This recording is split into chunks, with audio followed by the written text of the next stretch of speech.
بصي بقى كده الفراخ بتاعتك هتديها صدمه. تمام كده، تديها صدمه لما تنزل يمين وشمال. معايا بقى بصل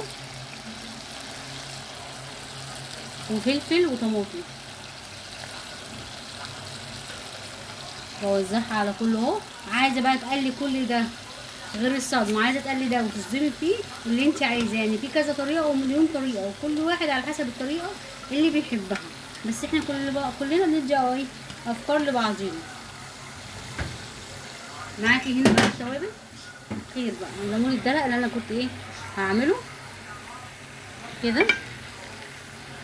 كان معايا طبعا ليمون، بس الليمون الدلق هحط بقشر ليمون وهعصر ليمونتين 3 بردك معاهم. تمام اهو عشان انا عندي برد يا جماعه. معايا هنا دبس الرمان، كل ده هياخد من بعض، وهزود كوبايتين 3 ميه، وهسيبهم قبل ما اخلص اللي ورايا اروح عامله. بس انا هعصر ليمونتين 3 لان طبعا الليمون هنا ده ده الليمون خير. تمام كده، واحطهم بقى على النار، كله ياخد مع بعض، وهزود كوبايتين ميه.